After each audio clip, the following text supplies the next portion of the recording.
ঘটনাবহুল। দুখ সুখ আহে যায়, সময় বাগৰাৰ লগে লগে বাঢ়ি বাঢ়ি গৈ থাকে সোঁৱৰণি। কিছুমান কথা লীন যায় বিস্মৃতিৰ গৰ্ভত, কিছুমান কথা তেজৰঙা হৈ বিয়পি থাকে ইফালে সিফালে। বহুতেই সহজ হ'ব পাৰিছে, কাৰণ 19 ছেপ্টেম্বৰ এৰি অহা দিনচেৰেক হ'ল। কিন্তু আজিও সহজ হ'ব পৰা নাই এইগৰাকী মানুহ, গৰিমা শইকীয়া গাৰ্গ। জুবিন পত্নী তেওঁ, সহজ হ'ব কেনেকৈ?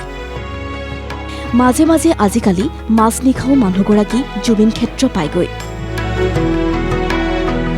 শুকুৰবাৰে নিশাও জুবিন ক্ষেত্ৰ পালেগৈ গৰিমা শইকীয়া গাৰ্গ।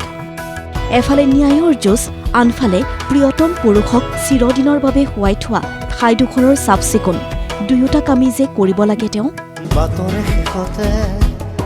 নকল বুলি দাবী কৰি প্ৰাণৰ শিল্পীৰ বহু অনুৰাগীক ঘৰত আবদ্ধ কৰি এদিন আচল অনুৰাগীৰ দাবীৰে ৰাজপথ দখল কৰা শাসক বাহিনীয়েও এই পৰ্যন্ত বৰ বিশেষ একো নকৰিলে জুবিন ক্ষেত্ৰৰ। এতিয়া বাৰু আক্ষেপ কৰে কোনহতে? গৰিমা শইকীয়া গাৰ্গ চিন্তিত, উদ্বিগ্ন।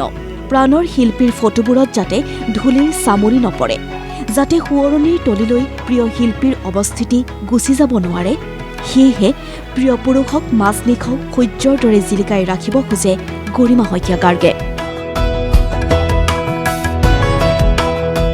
ব্যুৰো ৰিপৰ্ট, প্ৰতিদিন টাইম।